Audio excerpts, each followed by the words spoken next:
us.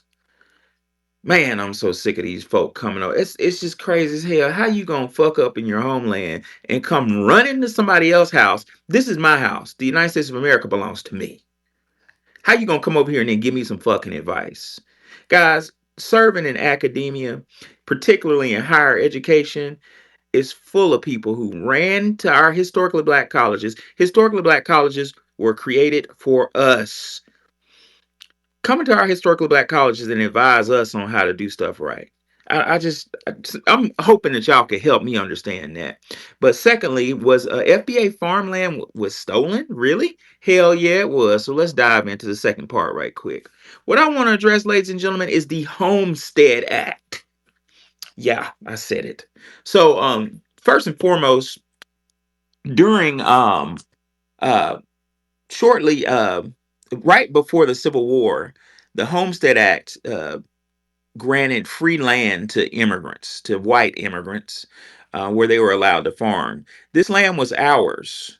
According to Dr. Claude Anderson, page 129 of Black Labor, White Wealth, he says, the Homestead Act of 1862 represented America's last great land policy. Now let's stop right there.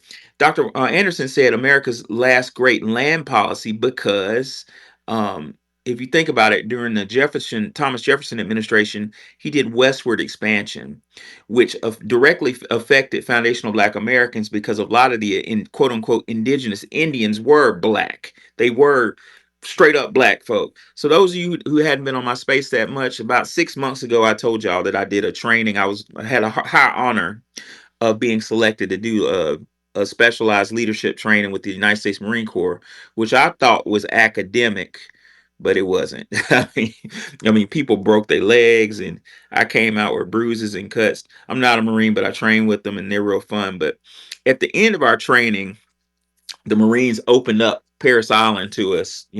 Took us to eat, and how this relates to the space is in our days. They took us to the Marine Corps Museum. They have a really nice museum on base, and at the bottom of on the bottom floor, they have a huge picture on the wall. It's a real picture, a picture of the Indian Wars, the War of 1812. And it's one of them early photographs where the camera kind of exploded, but it's a real photograph. And I was walking with a major in the United States Army. I'm not going to say his name, but Major X said, Alon, we're the fucking Native Americans. And I said, sir. And he pointed at the picture, and I looked up, and all the Marines had rounded up about 150 air quote Indians. And I looked up at this picture and I saw afros, I saw big old beautiful full lips, full noses. They looked just like us, except they had feathers in their hair and the traditional Native American clothes on. And that got my attention. I would have took a picture, but I wasn't allowed to take my camera in there. But anyway, so why am I saying that? I'm saying that when Thomas Jefferson became president, he issued a policy of westward expansion where white former criminals uh, from the Georgia Corporation, just straight up criminals, debtors, degenerates, not my words, words of academic canon, were allowed to go westward and just kick Native American blacks off their land and just stake their claim. So literally, they wrote their last name on a stake and stuck it in the ground on some shit they want. Like, just pick what you want. Although there were already people there, but I digress. And once they staked their claim, the judges got on buggies. Y'all hear circuits like Ninth Circuit, Fifth Circuit on Judicial Circuit.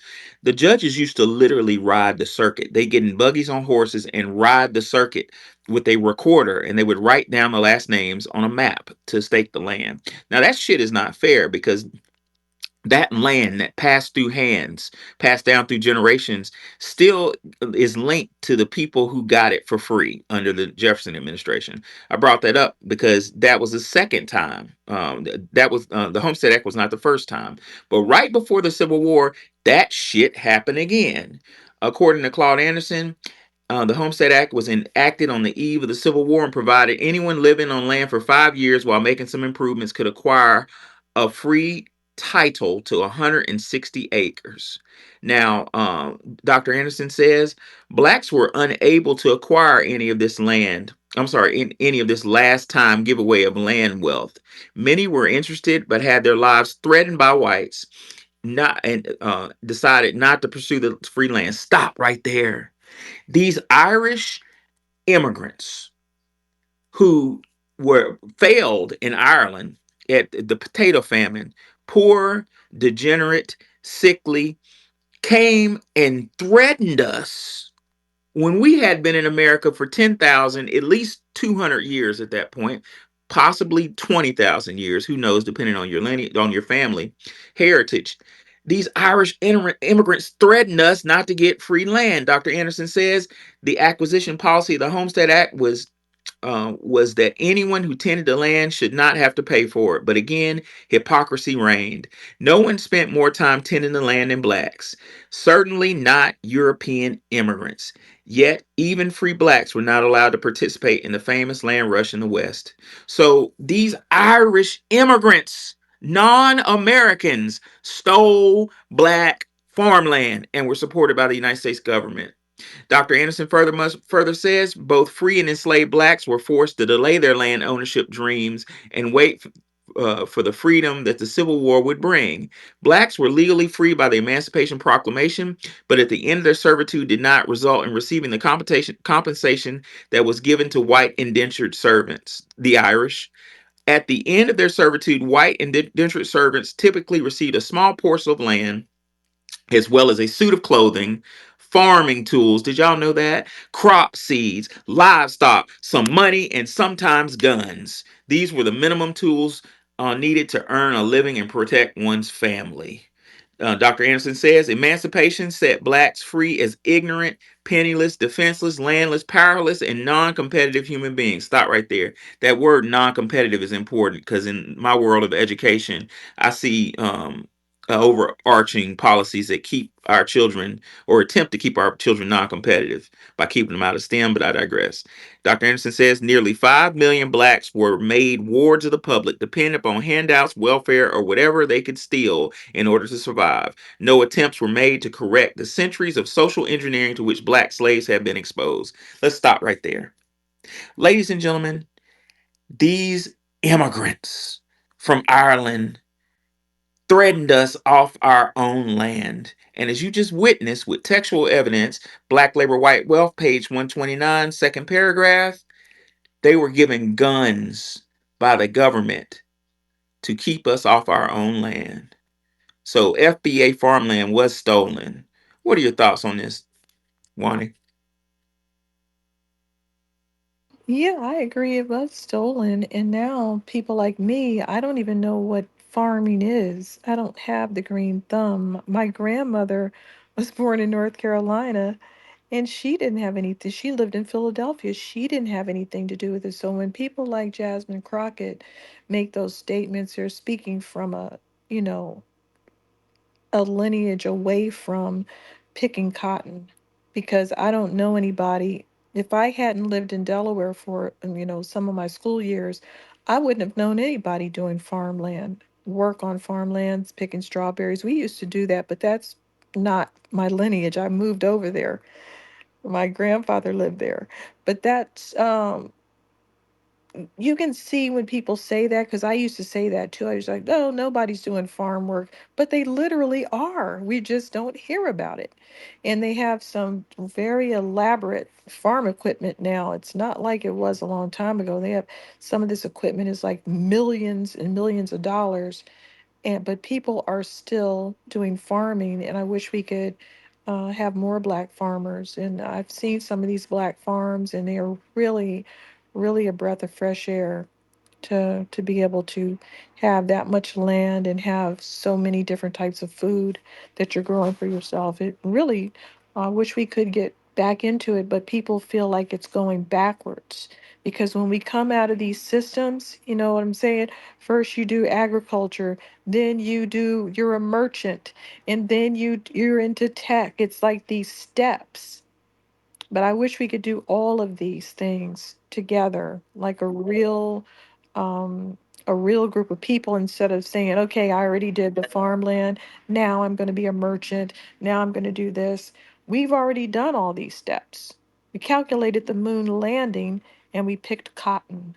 How many people can say that? Not many. We've done every one of these systems that Right. Right. human development has to offer. Right, right. The reason why I love this topic and love this scholarship, colleagues, is this proves my thesis that immigration is a tool of warfare used against foundational Black Americans. Because, like Wani just said, and like I said earlier, blacks were in. We still in my home state of Alabama. We still have black farmers. They exist, but black farmers. It was a lawsuit a couple of years ago because black farmers are not allowed to get the same subsidies and same government subsidies that white farmers. How is that legal in 2024, I 25? don't know. I just know that they're constantly being undermined. Everything they do gets undermined and sabotaged. And it's always directed at the black farmers, not the white ones. And Right. then remember they were saying that if you didn't grow what they wanted you to grow, they were going to poison your farm. I mean, that was a general statement. They were trying to force people to grow certain seeds. And then when I heard that, I said, oh, never mind. Because I have a friend, she said, I'm going to she lives in Georgia. She has a piece of property and it has a lake on it. And she said, if something goes down, I'll be able to eat off of my property, fish in my lake, and survive. And then an alligator got in the lake. So then she didn't feel good anymore. The alligator got all the fish. Wow. Well, we don't get a lot of press on alligators up here, but the largest alligator ever found in America was found in Alabama. About 150. What? Yeah, buddy. Type in pineapple alligator found in Pineapple, Alabama. Pineapple is really not that far from Atlanta. What was Pineapple. he doing? What was he doing? Isn't that, wouldn't he stand out outside of the swamps, or how does that work? No clue, but he was not close to the swamps. He may have was 100 miles away. Pineapple is not far. To give you an idea, Pineapple is not that far from Selma, so it ain't nowhere near the coast. But we do get alligators. I think he swam up in to mid Alabama in the middle of nowhere where he had no natural predators and people wouldn't look for him, and he just sat there eating pretty for years and just became gigantic. When you type in a picture and hit images, that thing it looks like a dinosaur. But I digress. The real point I want to drive home today, ladies and gentlemen, is immigration has always been a tool to destroy and to hold back Black Americans. So really conceptualize this. We all know it's common knowledge that when we were enslaved, we were out in the field working cotton and working in the farm. That's like the biggest duh ever. So I'm sorry, 1862, or well, actually a little earlier than that, but for the sake of scholarship, I'm gonna say 1861, 62. The Irish came over here to America, and the powers that be made a deal with them to come against us, and they were given, what did Dr. Anderson say? Given tools, given I lost my place, but given tools, given farmland, and given suits so they could look decent, and given guns to kick us off our own shit. But So there's look, still white trash. So what? yeah, yeah, What- I'm that's funny. But this is my point, Wani. My point is, why don't we have reparations when we have so many clear-cut examples, documented examples of immigrants coming over here and getting the welfare system to be pitted against us? um I was gonna close on this. According to so after that, the Homestead Act bullshit, um, Dr. Anderson says this: blacks had no homes or friends either in the North or South. When they asked for a little helping hand up, President Andrew Johnson. Now this is 5 years later. So in basically during the Civil War, General William Tecumseh Sherman gave us. He didn't give a shit.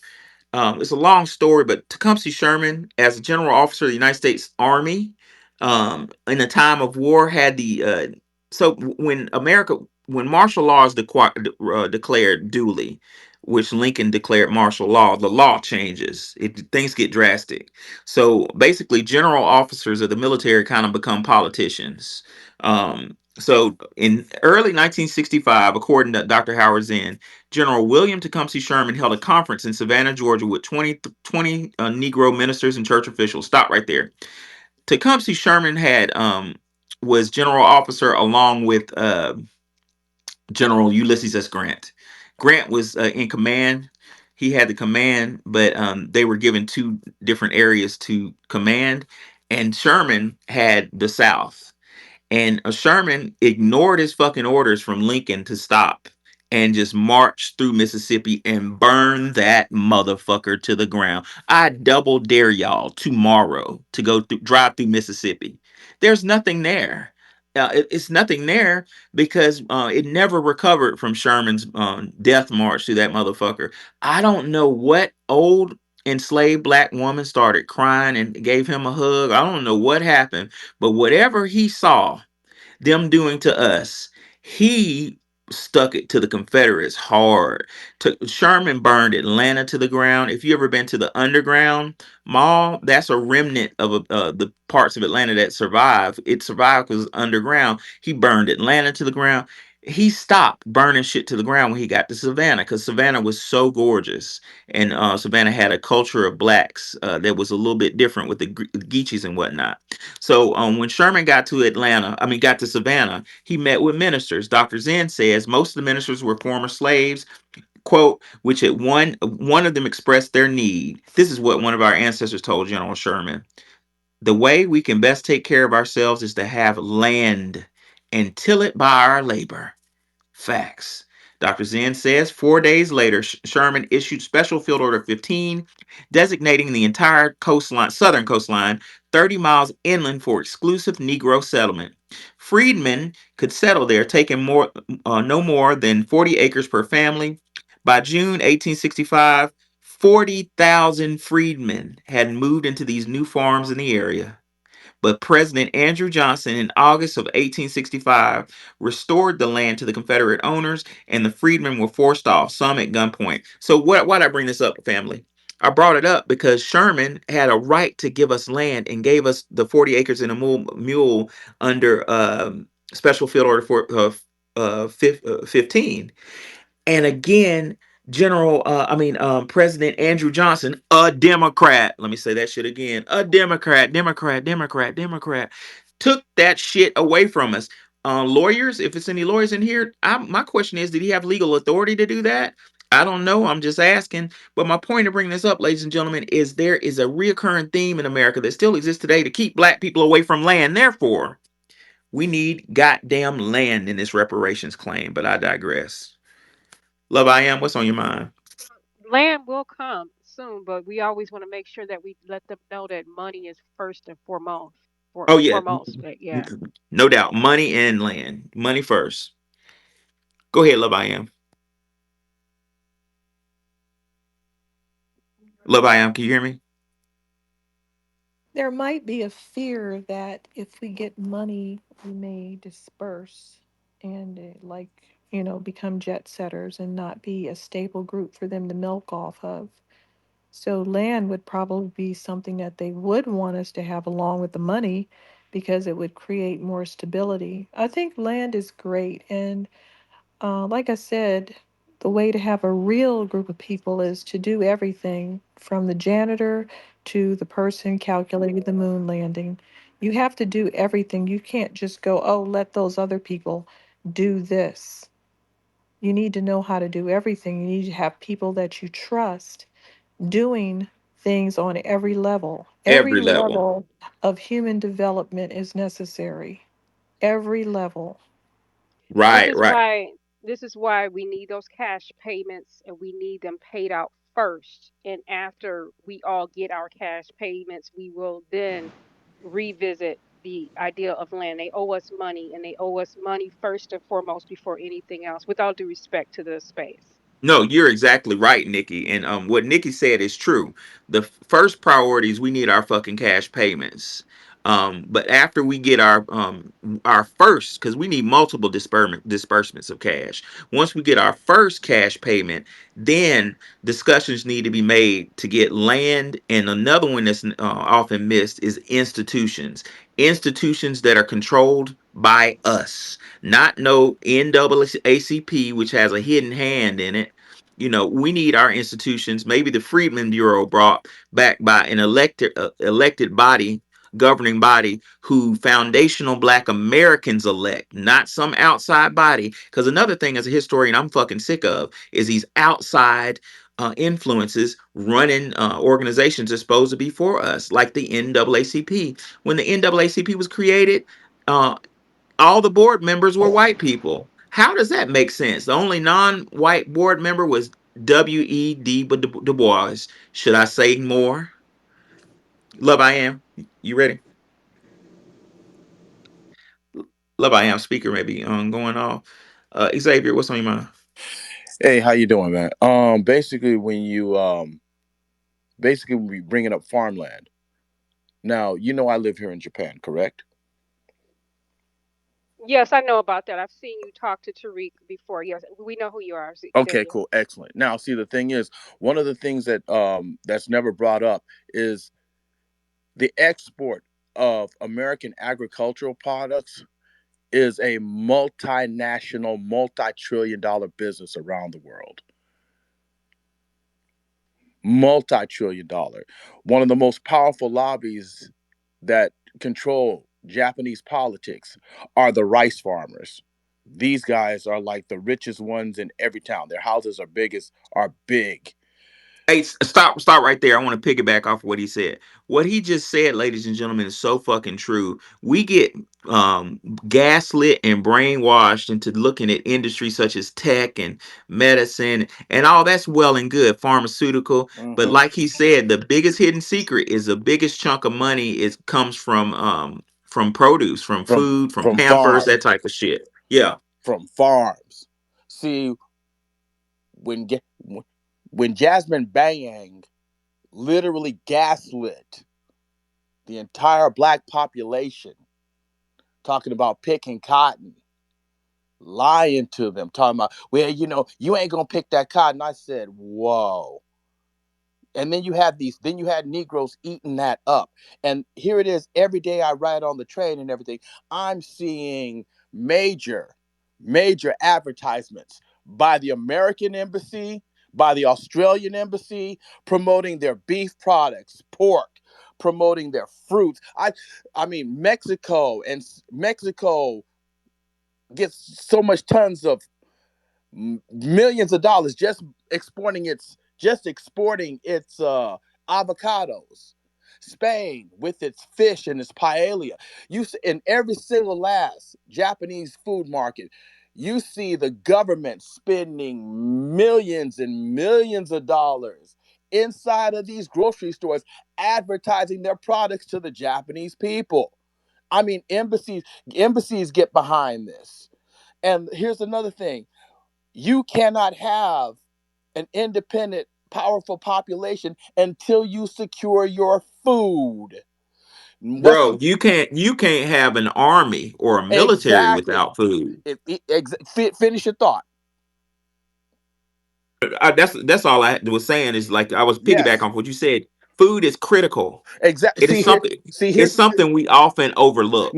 See, everybody's so busy looking at the shoes and the PCs and everything. But what is everything based upon? Eating that week. What's the biggest complaint that happens to like segregated neighborhoods? Notice I used a specific word: segregated. Prison neighborhoods that are in prison. They said what they call them: food deserts. Am I right or wrong? You're correct. And Food deserts, the ability to starve you out. What's another and bit? just to Oh, sorry, go ahead. just to hit what you saying with some scholarship, I tried to take a picture, but they fucking with my jumbotron again. Mm-hmm. Um, Check this out. Listen closely, ladies and gentlemen. According to Claude Anderson, Dr. Claude Anderson, in his Dirty Little Secrets book, listen at this shit. Dr. Anderson says, quote, The Civil War generated a rush of millionaires. Mm-hmm.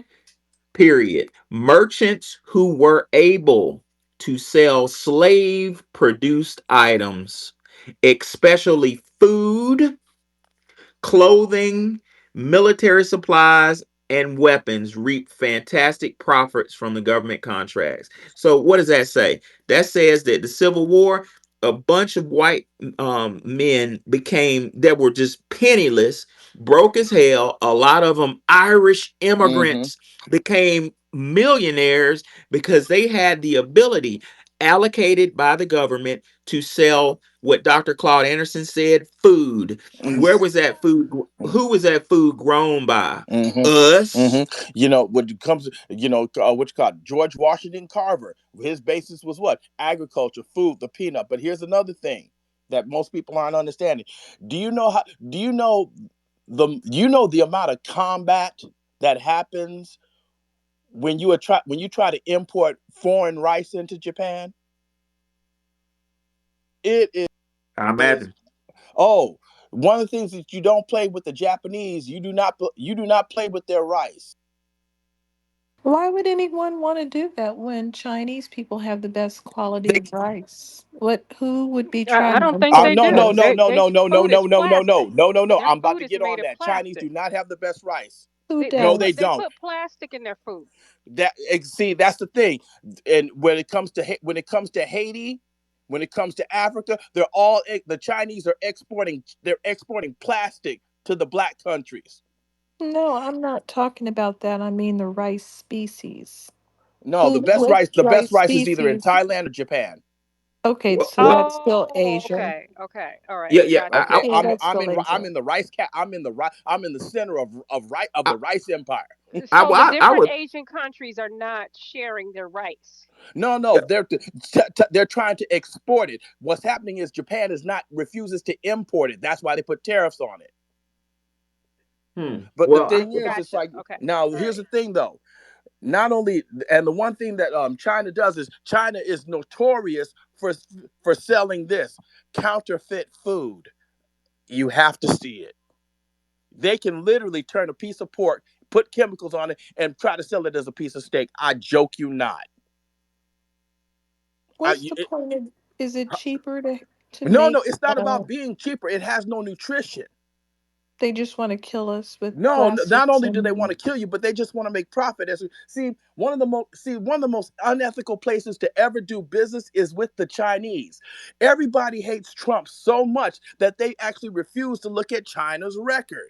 And I'm like, yo, people, you sounding like idiot. You don't know what the Chinese do. I see these dudes every day. They're not a good partner. Oh, damn, for the people, it's one thing to be it's one thing to be ignorant. It's another thing to be absolutely stupid. But another thing I want to get on this food. What China also does is China also has civilian fleets that go out and fish other like they literally fish other nations' waters for food because China can't feed itself. Well, that's what I was taught. The Vietnam, one of the things the Vietnam War was about. China relies heavily on the Vietnam area for export of rice, and it was a tactical decision to try to take over Vietnam Oh because yeah, we were and the doing the Vietnamese, we were doing the Cold War. let me say something. And the Go ahead, Vietnamese Wani. took it to them. I was Go just ahead. going to say, when we were discussing Jollof rice, the French were importing rice from what they called Indochina. And Right. this Yeah, apparently Vietnam. had this great ass rice. And Indochina is, according, like today, Myanmar, Thailand, Laos, Cambodia, Vietnam. It says between the Bay of Bengal and the South China Sea. So that's what they were referring to. Well, So I guess they have some pretty good rice. Yeah, no, hold on, hold on. what people overlook, one thing that our children need to study is war. Hmm. That's what most in warfare we're trained to look at warfare the wrong way. Warfare is not mainly about guns and bombs and you if you control somebody's Logistics. If you control somebody's food, you got their Yeah, ass. exactly. That was the That main point. That was the main point of having a siege. It's like when you laid siege to a city, you basically were starving them out. right, right. That's how, ladies and gentlemen, that's how the Russians beat Nazi Germany with their tech and their extremely high discipline and their meth. Yes, Germans were had a regimen of methamphetamine, which is why everybody was scared of them. Literally, before the SS, their special forces, went into war, they took a high dose of meth and just marched through that motherfucker, cutting off heads. But the Russians just kept running from the Germans, running from them, leading them further and further into the Russian mainland, and then winter hit. But as the Russians were running away, they were burnt. They were poisoning the wells Hmm. and burning down the crops. They Exactly. starved the Germans.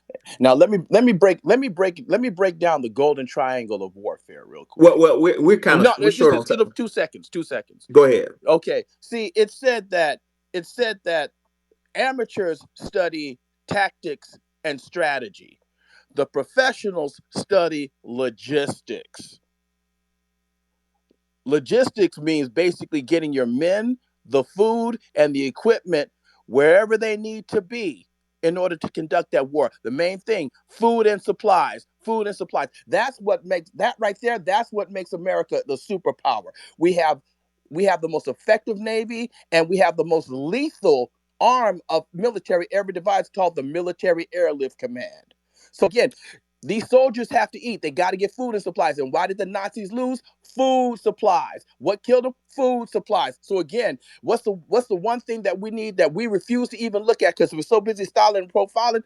Food supplies. Get your land. And with that, I'll land my plane. Yeah, and before we move on to Love I Am, I wanted to point out something that's very, very powerful and actually kind of painful because we almost had it, FBA. We almost had it when Sherman issued. General Sherman really was trying to help. He was really trying to help us. Something pissed General Tecumseh Sherman off. I would love to read the book that explains what he saw that made him say, "Fuck it, I'm cutting off heads."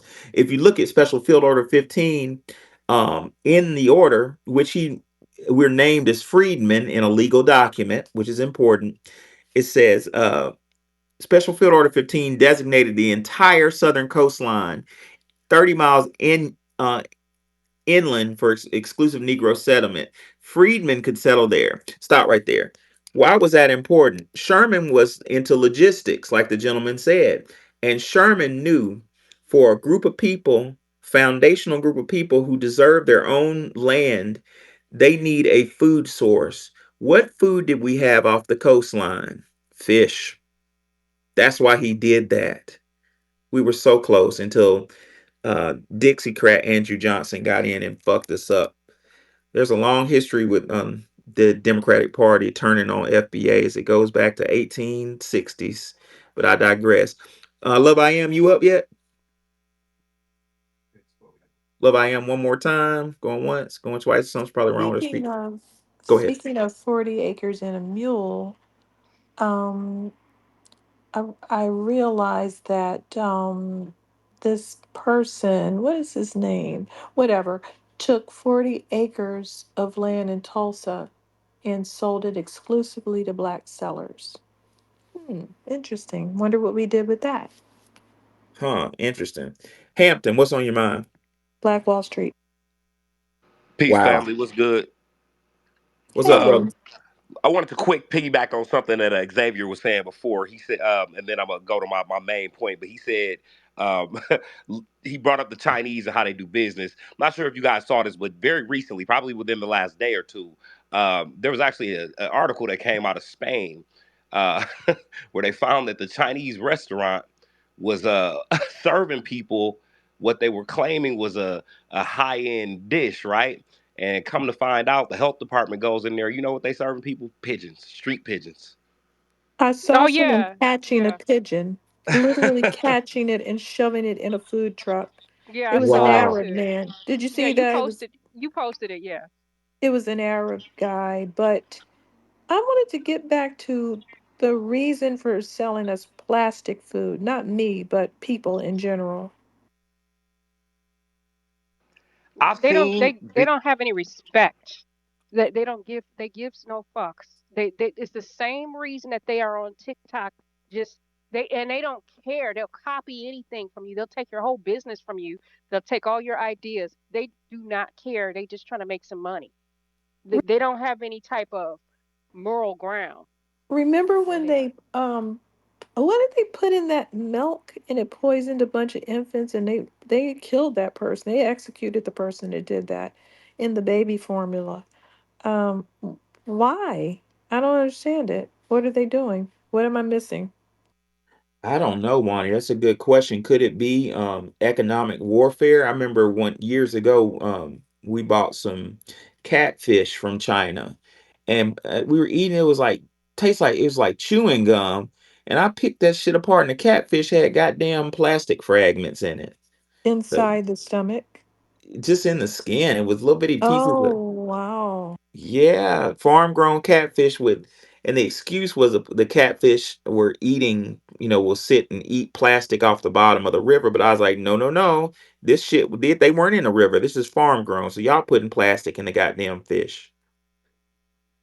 Hmm. Yeah, they care more about a profit than anything else. So they try to maximize their profit at any cost, even if it's human lives, which is a very sick thing.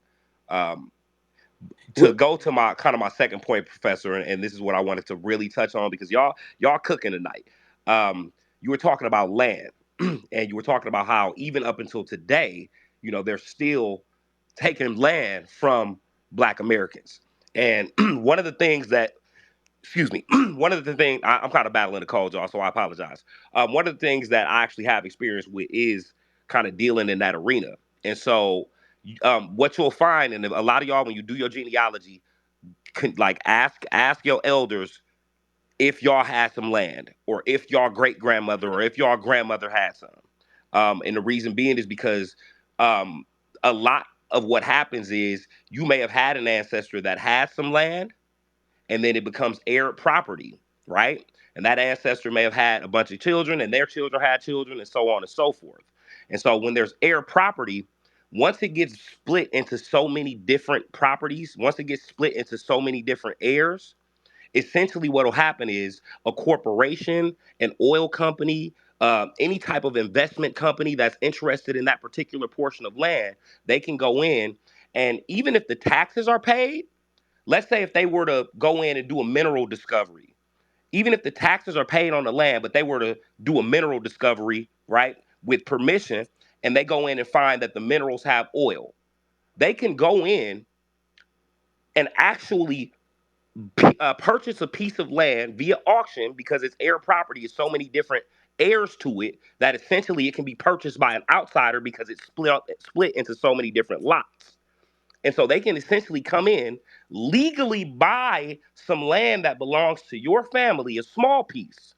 And by owning that small piece, they can then purchase the majority of the land, the rest of it, after a certain amount of time. It's And in deep. the meantime, It's deeper than that, brother. At the government level, there's some shit called eminent domain where they can oh just yeah, fucking absolutely. take Eminent it. domain. Yeah. Yeah. At the government level, when they just come in and say, hey, we're coming in and you got to go no matter what. But I'm talking about this specifically, Professor, is just on the private sector. This is what I mean as far as the private sector, because I know, yeah, in eminent domain, they, we've seen what they've done in Seneca Village and all of the various different Black American settlements. But this is even in the private sector, right? This is how the private sector essentially can come in and sweep from under a person's feet legally and steal your land from you. And this happens to Black Americans all the time, and most of the time without our knowledge. And so they can come in and purchase the rest of the land by purchasing a small parcel.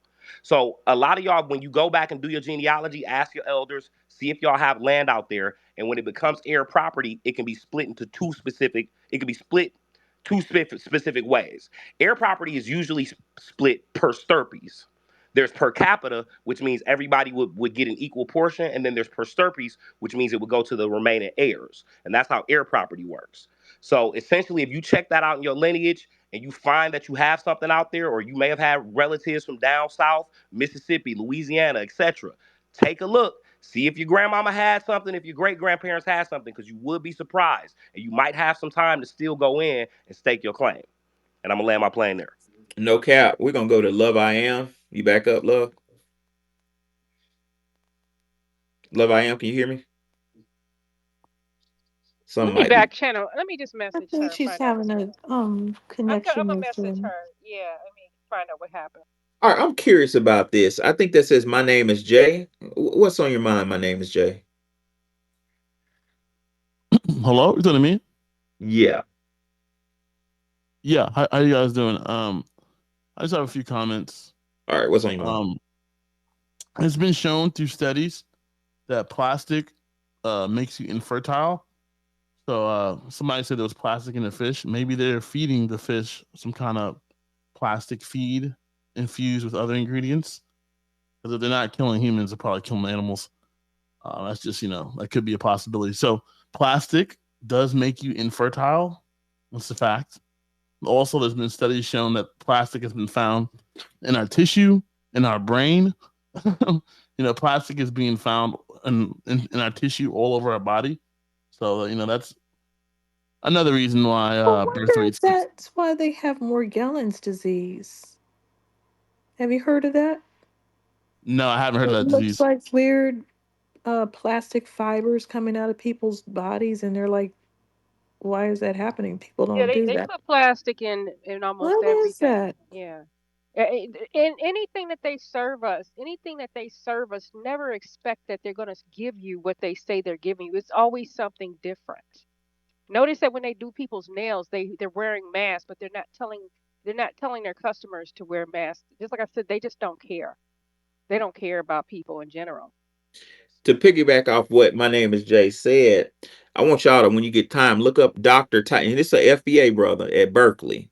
His name is Dr. Tyrone Hayes. He got in trouble for this shit. PhD, thank you. Tyrone Hayes did a study on plastics with frogs because frogs in utero, in utero, have a very similar direct development pattern and algorithm as human beings in utero. And what Tyrone did with plastics was change the gender, the whole fucking gender of male frogs to female frogs. So there's some connection with high levels of ingesting of plastic and sexuality change. And some scholars has argued that this may be part of an agenda to deal with gender. Love, I am. You back up yet? I believe so. Can you hear me? Yes, ma'am. Come Yes. on. Good to see you. Okay. Hey guys, I have missed so many of your rooms that have were great rooms. Um, yeah, I'm sorry about that. So I'm glad to catch this one. Thank you. But to that, I was gonna say that a friend of mine on the app, we actually have been talking about that because there used to be this conversation about BPA, which is one of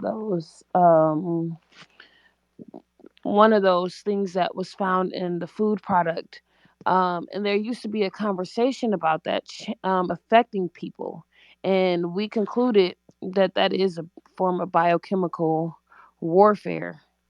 And I wouldn't be surprised if they figured out what could affect our blood type or like people who have our genetic. I wouldn't be surprised if it was that deep, but that is biochemical warfare. But I was actually going to make this point a while ago is that I noticed that um because I identified what we deal with in the system as a prolonged cycle of what narcissistic abuse. And what I noticed is that um when these when they engage with people or a nation, um, they actually project onto the people um, who they are. It's like a swap. So, like, remember how Europe was once a wasteland, and Africa was has always been abundant in resources, but then they left they've left Africa in the condition that they were in when they discovered Africa. But that's the same too with their engagement with Negroes, is that they were the first unskilled labor class. They were the ones that had to be taught how to farm. They were the ones that didn't have any like strategies for mechanizing their farming. They didn't have any of that, and they left us that way. They left us literally without that information for generations to pass down. They literally project onto you their scarcity and lack. They literally do a swap, where they will literally leave when they come in contact. They leave the person that they are, uh, that is the target. They leave them in the same condition that they were in. So they want us. We've become the unskilled labor class, that has this codependent type relationship with our government, when it comes to land and resources. It's just interesting. Yeah, totally. C. Freeman L. and Bobby Hemmett talked about that. C. Freeman L. said just basically what you said, that it's a higher, it's like a spiritual thing. Like, I want to be you, and let me give you my destiny and assume your destiny, because our destiny has always been abundance. This whole ideology of us being at the bottom, portrayed as the bottom rung peasant class, and needing and being without, is new. 500 years in a long epoch of time is just a blink. It's not even a long time. So this is a very new thing, and I would like to think that it's on its way out. We're gonna go to Kush. Go ahead, Kush. Good evening, everybody. So I wanted to come in and talk to the first question, but Love I Am said something that really made me think about when we talk about the biological warfare and how certain things can be possibly modified for specific DNA. And I've said to people several years ago, when everybody was doing like the 23andMe and giving away their DNA, like, I talk a lot about bulk data collection and how people give away data that they otherwise would not, and I'm talking about these big entities, would otherwise not be able to collect off of you without your permission a certain type of way. But people just giving away data, like, for some reason, the internet, social media has really made people feel very comfortable about giving away very, very important data that should not just be given away freely. And I always felt skeptical about like 23andMe. And now to find out that they're going bankrupt and saying that we can sell the data that we collected from you. I always said to people, like, when people do bulk data, or these big entities do bulk data collection, nobody ever questions how the person collects the data, the integrity. How do they maintain it? How do they keep it? How do they protect it? And how do they get rid of it? And for how long do they get to keep it? Like, nobody asked those questions. But one thing about DNA that I always thought about with like 23andMe is, what if people are taking this data, that, or this biological data, your DNA, and taking it from all these people around the world and creating something specific to specific groups of people? And that always concerned me, but I was like, I I don't have a big enough voice, and people clearly don't care. But I Can you definitely always had expand on concern. that? Could you expand on, you said creating something. Could you say what you mean? um so when COVID happened, we didn't know what the origins of COVID was, and what it was and whatever, but biological weapons that can be created to target people based off of, you know you a specific DNA. And so, like, when that happened, like, I just was like, that was really weird to me. Because again, it was COVID. We didn't know what the origins was, what it was, nothing like that. But I always think about, like, in biological warfare, I don't ever underestimate that people can't take old diseases.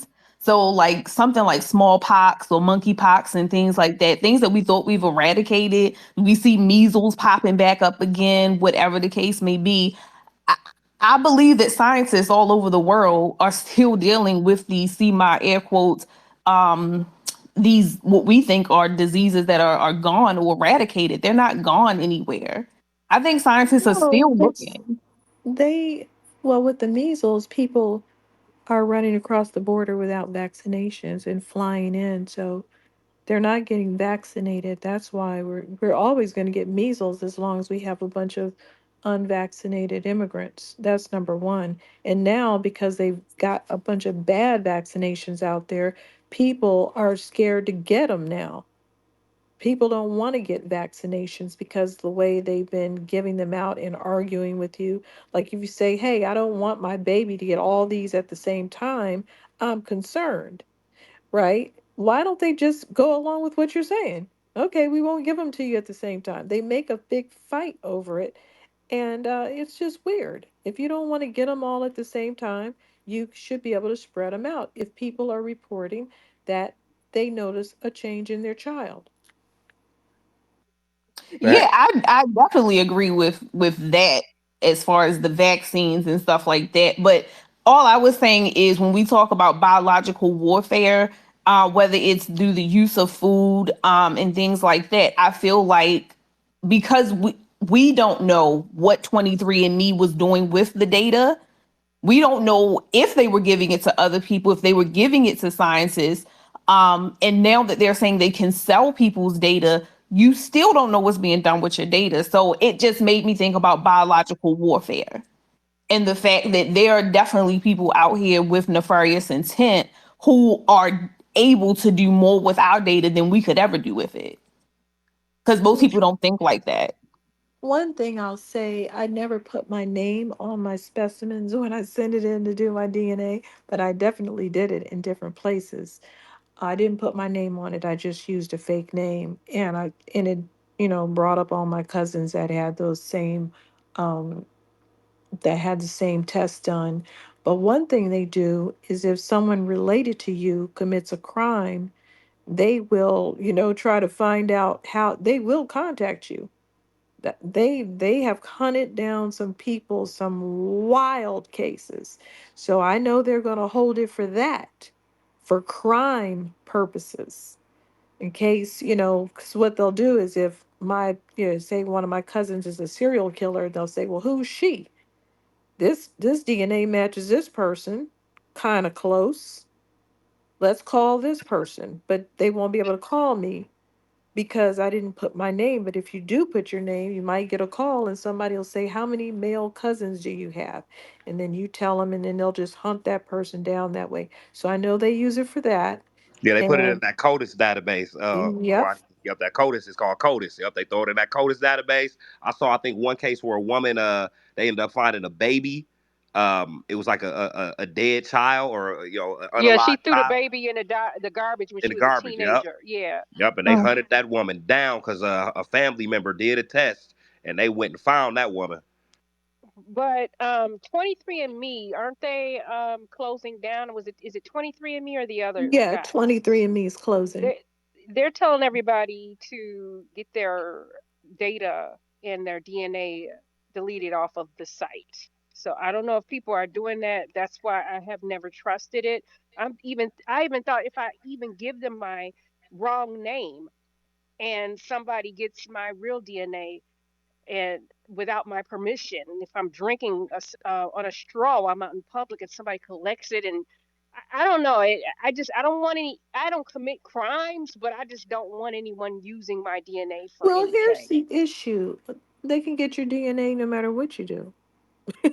If they want your DNA, you just go to the doctor. You got to give blood at some point. You got to take a physical at some point. You got to do something at some point.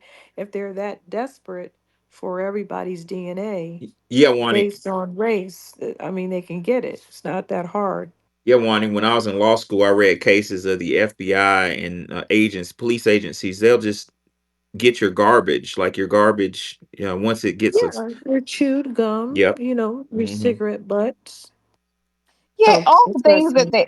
yeah, those are things that don't require a warrant. So like those are things that are is not expected that you have privacy rights. And so yeah, they'll go and get the stuff out of the trash. If they go to the doctors and things like that, that's protected by HIPAA. So they're going to have some type of either a release or they're going to have a warrant. But when you're dealing with like something like 23andMe, because I've never done it, I don't know if 23andMe has those same protections under the Fourth Amendment to make sure that you have a right to privacy, that law enforcement is not going in that way. And it sounds like you They don't, don't. because if they're putting your stuff in CODIS, then that means you don't have the expectation or the protection of the Fourth Amendment. So again, I personally, now here's the thing. I don't commit crimes, but if I have relatives who are doing 23andMe or whatever, that's some way linking back to me. Like, people are just thinking because I just want to do something, because it was trendy, because it was very, very trendy, like pre-COVID. Very, very trendy for everybody to do 23andMe and post these results. And, for me, I was very skeptical, but I'm skeptical of all bulk data collection.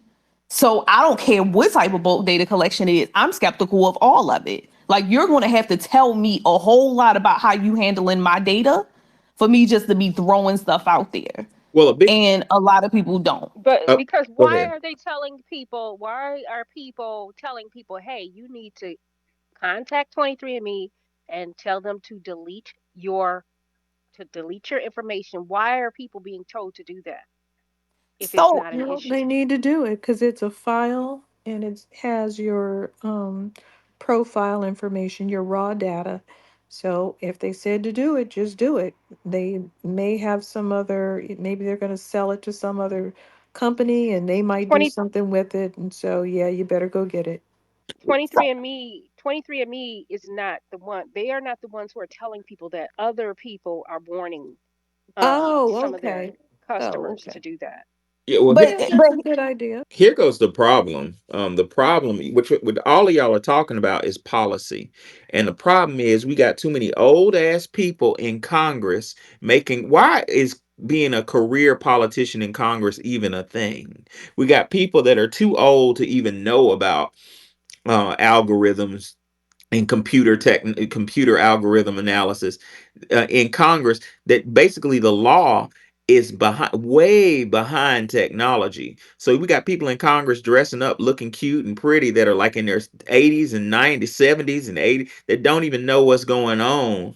And meanwhile, we're getting profiled through advanced algorithms and our information. Queen Kush brought up a really good point with the Fourth Amendment. I urge, I'm not going to, I'm not at liberty to legally advise anybody, but if you look at it, it's very interesting, because the question in my pro se opinion becomes what's reasonable, um, uh, for what's reasonable search and seizure. And like we mentioned earlier, to my pro se understanding, once garbage gets away from your house, it may be reasonable to search it. So, are they treating? My question would be: are they treating information on your computer like that? Once it's out in the ether, I don't know, but we need people in Congress to like protect us from that, because data is everything. You can compile data and figure out ways to attack people. We're gonna go to Seventh Ward, then Alonzo. Hi, good evening. What's up, brother? Hey, Eh, I think I want to address the titles. Uh, can can immigrants who failed their countries advise us? Fuck no, they can't. How are you going to advise me when you fled your fucking country? Come on, now that logically makes no sense. You can't do that. Now, like if you're in your country and you're balling out and you fighting the power, I'm like, yeah, let me hear what you gotta say. But now, once you fled, everything you say is null and void for the most part. Now, we've had some immigrants who've come over here and taken up the struggle. I mean, you take Louis Farrakhan. He's of an immigrant background, but I love Farrakhan. Uh, you take Stokely Carmichael before he became Kwame Toure, but Stokely Carmichael, yeah, I love that dude. Yeah, but for the most part, I mean, once you've given up the fight and you got on the first thing smoking to come over here, I mean, come on, I mean, you've lost all credibility. And to the next part, FBA farmland was stolen. Yes. So, my roots are all through Louisiana, and so part of my ancestry is from Saint Tammany Parish. Now, my great great grandfather, he was white. He was white. But he married a black woman, a Creole lady who I don't know who she was. She could have been a native, but he married a he married a Creole lady, and but my dad told me the story that he owned a majority of the land in St. Tammany Parish, Louisiana, around Madisonville in those areas. And I think we lost the land because, the family who was going to inherit the land became black. And another another part of Louisiana where my roots are in the river parishes. And the river parishes is the area between Baton Rouge and New Orleans. And my ancestors had built that land. That I mean, if you ever been to Louisiana, and if you've gone through the month of August in Louisiana, you're going to you're going to sweat your ass off. So I was like thinking, how my ancestors, like, how did they work this land? Because in that area was originally mostly sugarcane plantations, and sugarcane harvesting is it's a back breaking. And here they are, they built all this wealth and capital that made America into the richest country in the world, and along with the other FBAs throughout the country, we are the reason America is the richest country in the world. And so now, so that land belongs to us, and we don't have any titles to it. And that area between New Orleans and Baton Rouge, the river parishes, I don't know if you all been following the news, but you got Trump's tariffs and all that stuff going on.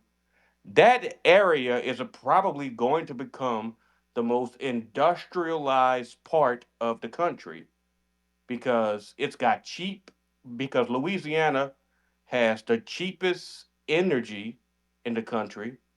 It's already got probably the most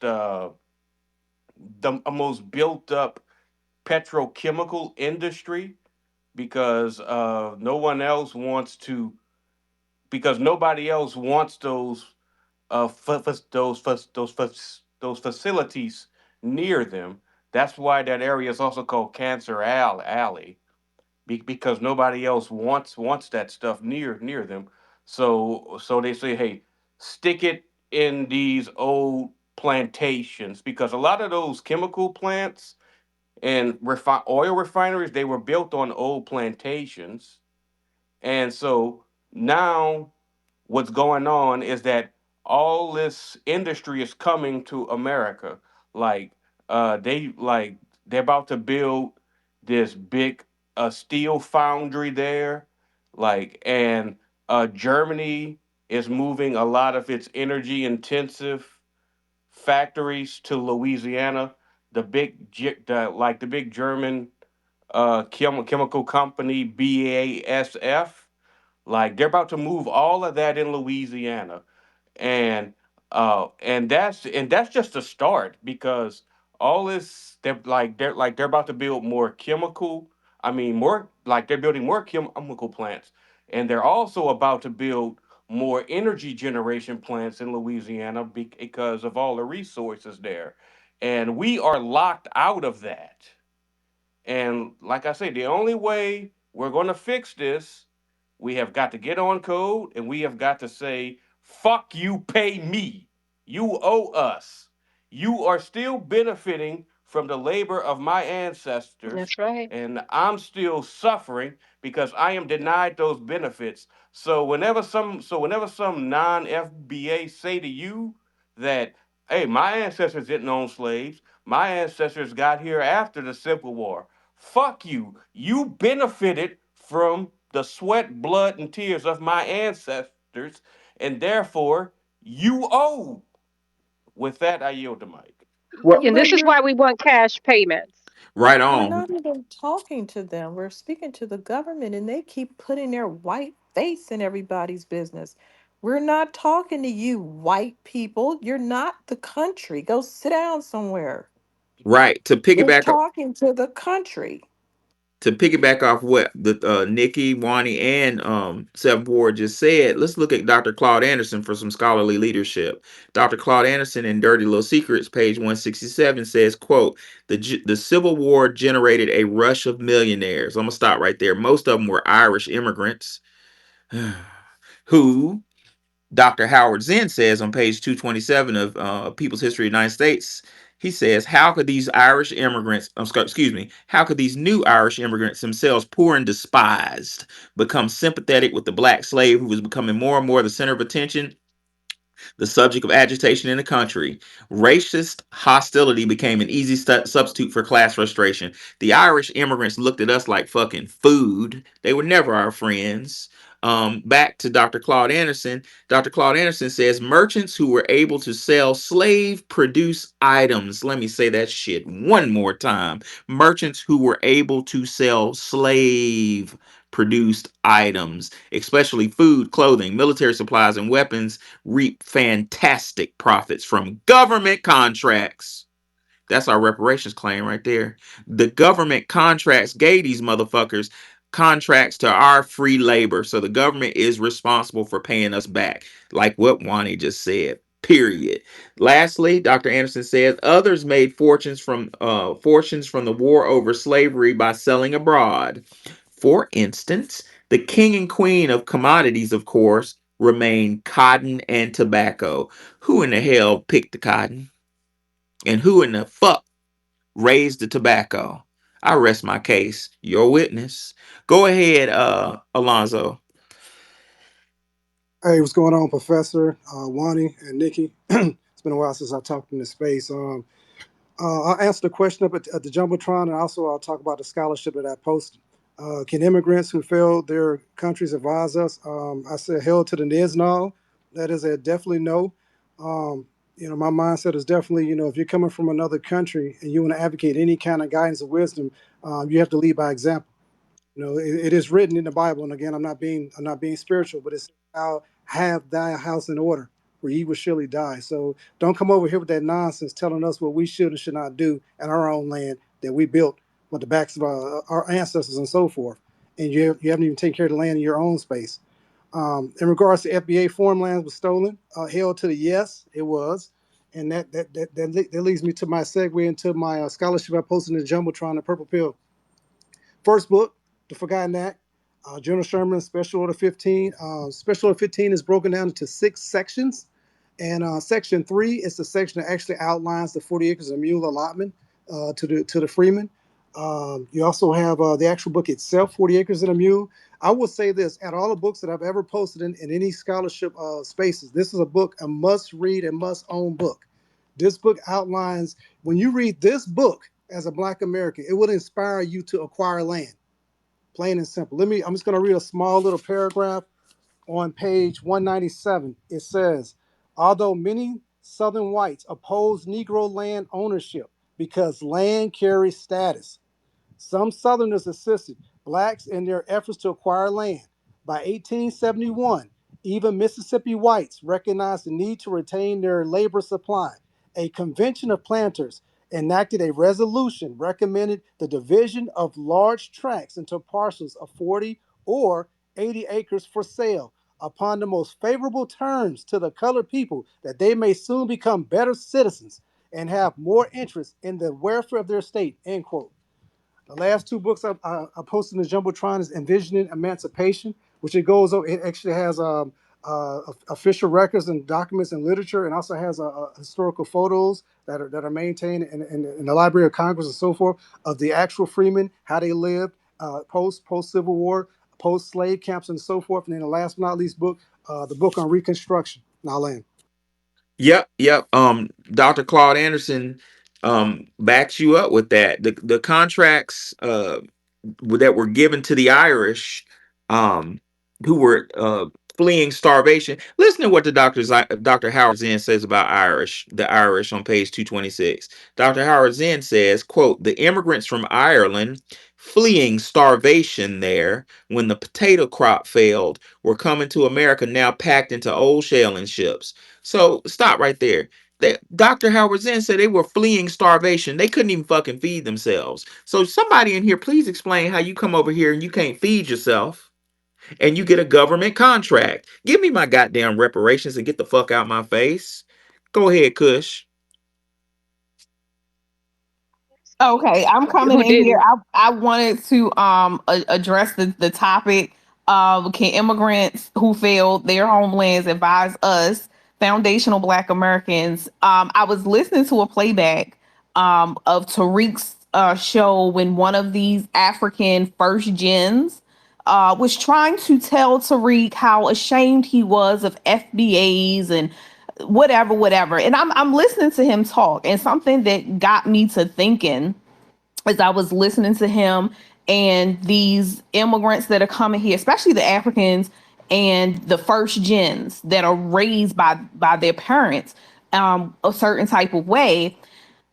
The person on Tariq's playback, I forgot which African this was, but he's like first gen. Something that he said was um talking about Barack Obama and praising the fact that Barack Obama being an African, he said, what FBA do y'all have that has made history? And he's bragging on Barack Obama. And one thing that I thought about with these Africans and Africa and the shambles that it's in, one of the points that I always say is that they betrayed and human trafficked the warrior class. So you left Africa defenseless. So you have nobody to fight for it. But the person was talking about foundational Black Americans and talking about, one of their things that they think is jabbing us in the rib is talking about slavery and calling us cicadas and talking about us being cotton pickers and whatever. In the early 1800s, exporting Africans, human trafficking, was stopped. So that's the early 1800s. When we talk about the abolishment of slavery in the United States, that happened between 1862 and 1866. That we're talking about 2 centuries ago, almost 200 years ago. And these people are trying to dig in our sides about something that happened almost 200 years ago. Now, fast forward to this Barack Obama that this African immigrant was praising as being better than FBAs and trying to say, hey, Africans got this win because of Barack Obama. 9 years ago, after Barack Obama left the White House, they asked Barack Obama what one of his regrets was. One of his biggest regrets of his presidency was that green light on Muammar Gaddafi and not having a plan after putting that green light on Gaddafi. Why is that important? Because a lot of these African immigrants are victims of modern day human trafficking. That the biggest slave trade of the 21st century happened once Libya went into chaos and shambles after Gaddafi got that green light on him. So while they're talking about us, something that happened over 200 years ago, these people have no explanation for the human trafficking 25 years into the 21st century. They're being human trafficked off of their own land, but they want to call us cicadas. They want to call us slaves. But literally, modern day on the continent, they are putting little African children in potato sacks and shipping them off to Europe and shipping them over to the Western Hemisphere somewhere.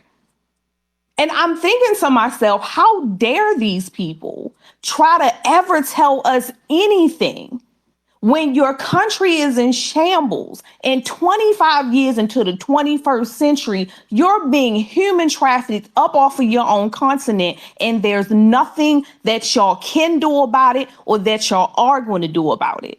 Aside from Ibrahim Traore or whatever his name is, it's not a whole bunch of riders across the continent.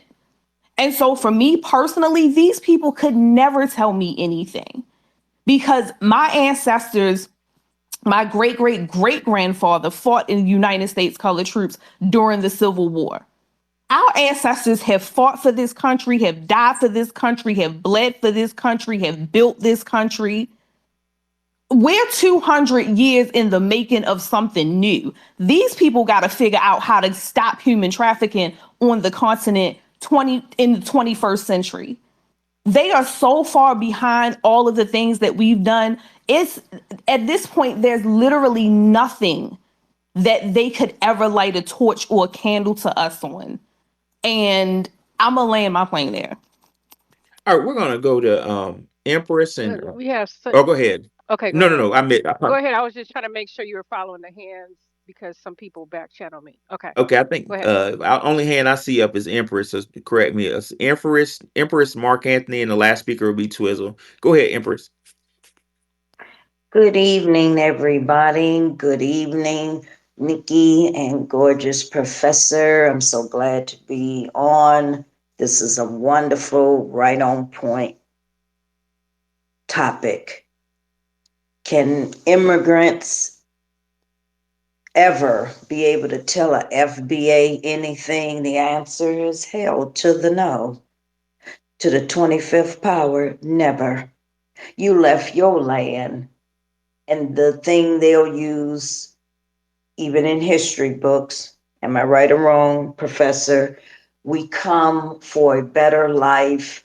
We dealt with wars and etc. But I always ask these people in modern times, you're so busy worried about foundational Black Americans in this country, and you're the first set of people, whether you're from Ireland, whether you're from Iran, Iraq, whether you're, from any part of the European lands in general, they're the first people to always speak against foundational Black Americans getting their reparation and getting equality, not just to be in a white man's world, but what our blood, sweat, and tears was poured in this land.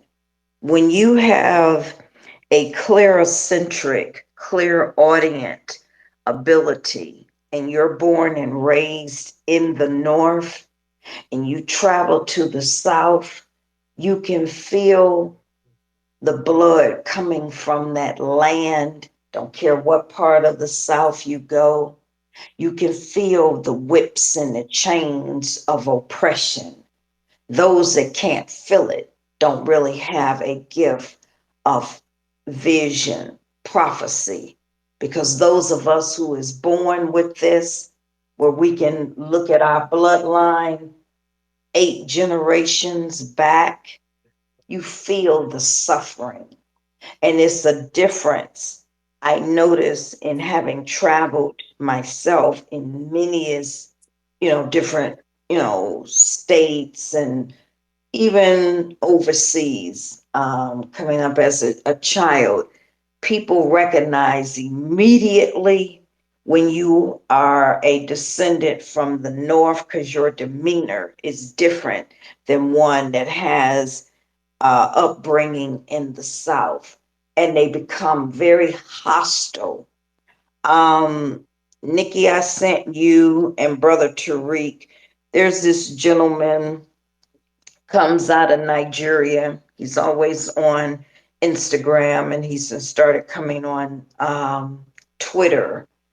And I'm noticing that they have a problem with FBAs who are educated that know that we are entitled for the blood and suffering And they always want to say, you niggas want something for free. You're not going to get it. And my question always comes to them, who are you to say who's entitled to get what is rightfully ours? And we're seeing this coming out more heavily than anything, the constant foreigners.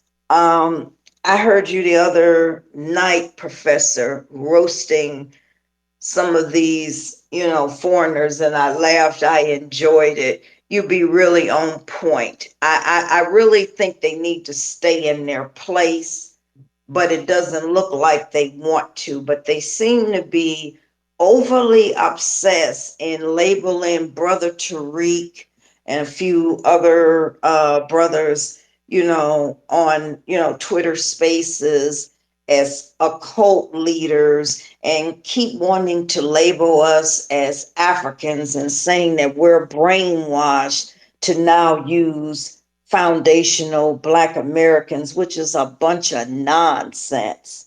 I read a book, Professor and Nikki. I don't know if you ever read this book. It's about a lady named Anna Judge. Have you heard of her, Professor? No, I've never heard of that. That sounds familiar. That sounds familiar, but I don't remember who she is, but that sounds very familiar. So Anna Judge was the head seamstress along with her mother for George Washington and his wife Martha. My lineage, so we've been told, has a you know lineage from Martha. Um, we got to do more in that, but thus far it keeps showing that Martha is within our bloodline. But the point I'm making is when Anna Judge decided that she had had enough of George Washington and his abuse, because what he used to do was in the state of Virginia, he would bring so many of his chosen slaves to the state of Pennsylvania. And everyone knew that by a certain time within the spring, he had to have them back in the South. Otherwise, the laws at that time was that they were free. She managed to escape, and she went through changing her identity, staying on the free side, that this man kept a newspaper article that still will appear every year as a symbolic symbol that she was one that had got away. When they asked her, you worked for the president, and based on you being very fair complexion with hazel green eyes, when you look at her pictures of her and her mother, she stated that she would rather be poor and starving than to go back in servitude. Now, why am I bringing this up? Many immigrants, even in history today, 2025, attacks this woman because they felt that since they could come here and, as they say, had to start from fresh, who was she to want to draw light on wanting her freedom? You see the mental sickness. You want to take people's lands, bomb them, rape them for their property off any of their family members so that you can obtain their land. I've never seen, except for in the US, where they still will try to wait till the people get older to take their land. Look at so many elderly in the South right now as we speak. They always want to take these people's land, even though they don't owe any property taxes because they keep them paid. My question becomes, Professor, why do you think that we love you, we support you? Nikki, let me know if you like the stories that I've been sending. I think this would be very good for the professor to address why these people keep attacking all of a sudden these platforms, as well as Brother Tariq's platform, continuously as a cult leader, because not all of us ever agreed with being Africans. We are definitely offsprings, but when you think about it, we've been in this land. Some of us can prove our lineage here in the 1500s, most guaranteed in the 1600s. Why do Well, we still have that to identify with that? Dr. Howard Zinn identifies it on page 227 of A People's History of the United States. He says racist hostility. He's talking about the Irish, but this applies to everybody. He says racist hostility became an easy substitute for class frustration. And what that means is um, the system identifies starving ass, sorry people who failed in their homeland and makes an unspoken deal, maybe spoken, I don't know, of come over here and focus on the blacks and be hostile. In the case of the Irish, Dr. Zen is saying the Irish came over here hungry, filthy, and starving. And the system said, look at the Negroes, look at them. So the Irish, instead of washing up and learning how to plant some goddamn potatoes, they focused on us and they killed us. They became the Yes, element of the great migration that ran my people up out of Alabama and stole our land. The Irish, they had no connection to this land. We're going to move on to, thank you, Empress. We're going to move on to the next speaker because we're going to close pretty soon. I don't see Twizzle. Mark Anthony and then Capone will be our last. Well, I'm sorry. Mark Anthony, Capone, and Seventh Ward will be our last speaker. Go ahead, Mark Anthony. Mark, can you hear us? Going once, going twice. Go ahead, Capone. All right, good evening, Professor Sister Wani, Sister Nikki, the great scholars in the room. I appreciate all the teachings. Great topic tonight because I was in the space earlier and we were going back and forth with these Nigerians.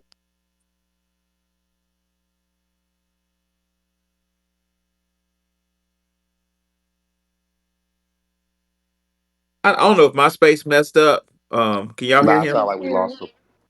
Oh, okay. Well, we're gonna go ahead.